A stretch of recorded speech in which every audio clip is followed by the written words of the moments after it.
Hi guys, welcome back to the Charm Prairie. My name is Megan, and in today's video, I'm gonna take you with me as I can dry beans. So I love having dried beans on hand. They're typically much cheaper to buy, and you can buy large quantities of them than just buying those individual like 8-ounce cans from the grocery store. And then what I like to do is then can those so I have my own beans ready to go for chilies or just beans, refried beans, any sort of thing that you want to do with beans. You can do this with pinto beans, black beans, kidney beans. I do it with garbanzo beans, almost any kind of beans, essentially making fast food for you. Like I said, it's much cheaper to buy large quantities of dried beans than it is to have cans, and I like storing dry beans better than cans because you can keep it in the bag or you can put them in buckets, and it's a lot easier to kind of keep into your storage. Also, you can get like 25-pound bags of beans for very inexpensive, especially if you live in a rural farming community. You can go to the elevator or the bean co-op and buy 25 pounds of beans. If you are in a farming area, find out what are the crops grown in your area. When I go visit my aunt, I like to get lentils and garbanzo beans because that's what's grown there. They're not grown here with me, by me. So, little tip. So I'm just gonna take you with me, show you how it's done or how I do it, and maybe this will inspire you to get some of your dry beans out. I like to keep my beans in 5-gallon pails. These are pinto beans. And to get started with, I need to wash these. Normally, the beans aren't quite this filthy, but I believe this bucket I got came like straight out of a field, came straight from the bin because there was a lot of dirt, twigs. I even found a dead grasshopper in there. So, you know, if you're really desperate, you could throw that in for some extra protein. Mine went out in the trash.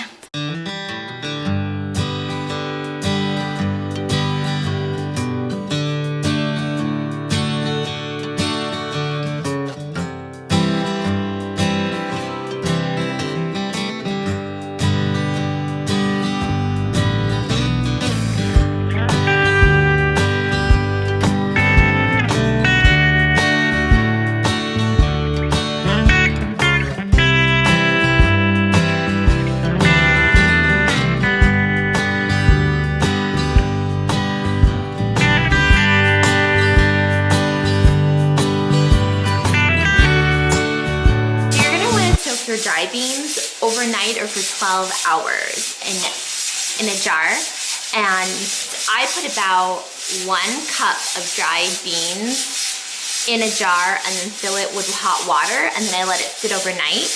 Also, what you could do is just fill up a big bowl with as many cups of beans as jars that you're gonna do. I don't have enough giant bowls for that, so I will just fill them up in my jars and let them sit overnight. So this is how much the jars will swell overnight. So this had a cup of beans in it, and it now has swelled this much. So what I'm gonna do is drain all of these jars now into a colander, rinse it out, rinse the beans, rinse the jars, and then put about 3/4 beans back into this jar.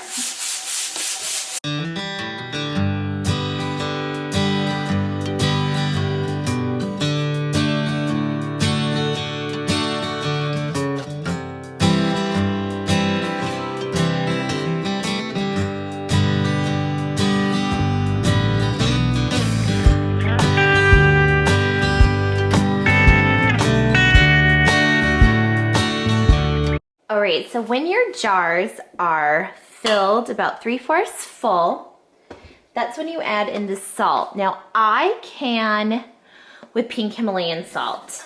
Normally you want to can with a non-iodine salt, but I have been canning with this for years and I've never had a problem with it at all. So I just am gonna put a teaspoon of salt in every jar. I don't need the funnel. Teaspoon of salt in every jar. Okay, so when the salt is in them, I just pour hot water up to the neck.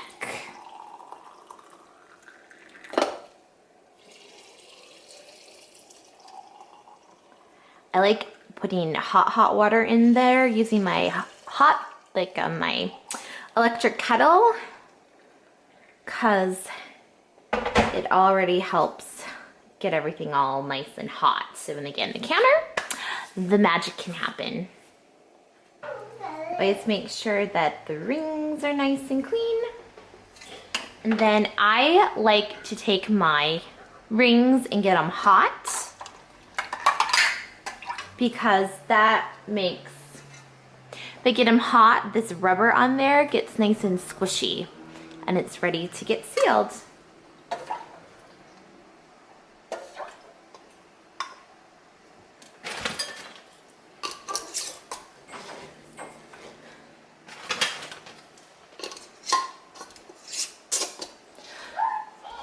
All right, these jars are ready for the canner.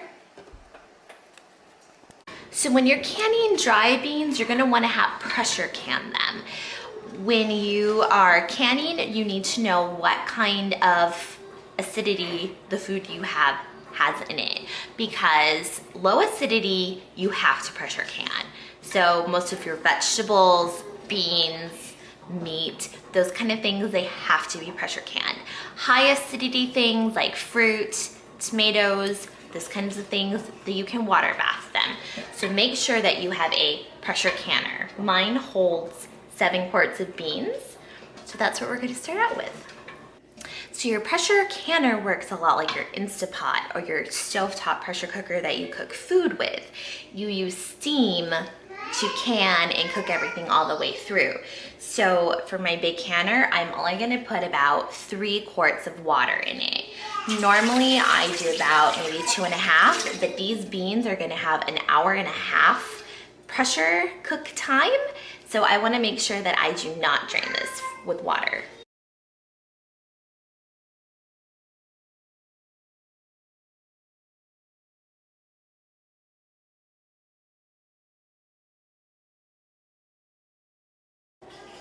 Then I'm gonna turn it on and I'm just gonna start preheating my water.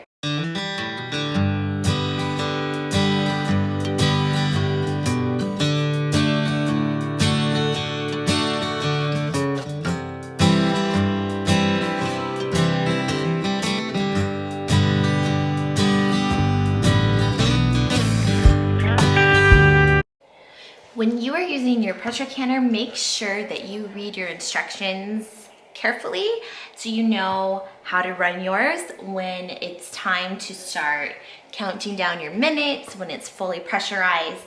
Also make sure you know what altitude that you're at, because that's going to matter on how many pounds that you keep it at for pressure. Where I live, it's only 10 pounds, so I just always keep my little 10-pound, whatever this is called, weight on top of my canner. And so I'm not gonna go into any details on like how to work my canner, because I think it's really important that you know how your specific canner works. But I'm just gonna let this start steaming now for mine, and when it's ready and pressurized, right now it's not pressurized, this little red thing will pop up, I will set my timer for 1 hour and 30 minutes. All right, she's whistling. I'm gonna set my timer for 90 minutes.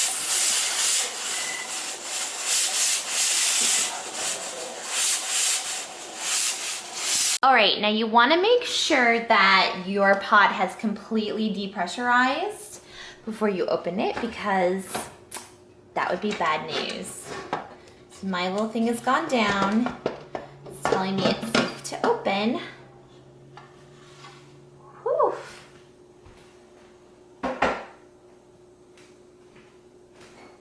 And these are obviously very, very hot, so you want to be careful when you pull them out. There they are. You can see they're still bubbling and boiling in there. That's good. It means everything's been cooked all the way through. As you can see on this jar, there's a lot of calcium buildup and just gunk that comes from the steaming from the water.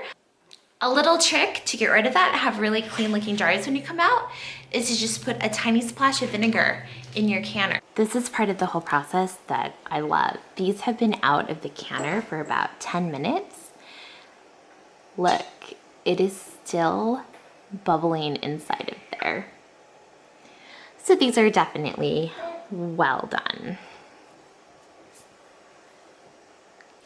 When these jars come out of the canner, I'm gonna leave them here on the counter for about 24 hours, or at least until tomorrow morning.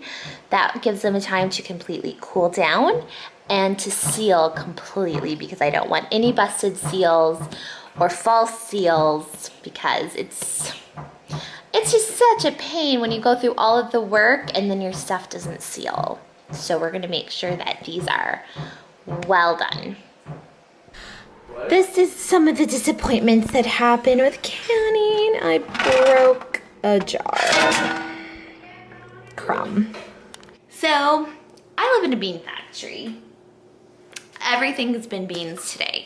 And that's okay, because it means that we are gonna have food downstairs ready to go. Food I don't have to go out and brave the crowds and the germs and all that fun stuff for. It'll be ready to go, so it'll be fast food. I don't have to, if I want to whip up like chili or like tacos or something, I don't have to like think ahead to cook my beans. Even in the Instant Pot is nice and fast, but having beans canned and ready to heat up is awesome. So it's the next day and everything has cooled and sealed and they are ready to go down into the pantry. I hope that this video inspires you to maybe do some canning of your own, especially dried beans. And just as a side note, make sure to check out the USDA website for canning specifics and times and things there to make sure that you are doing it safely. Thank you so much for watching, and don't forget to subscribe. We'll see you next time.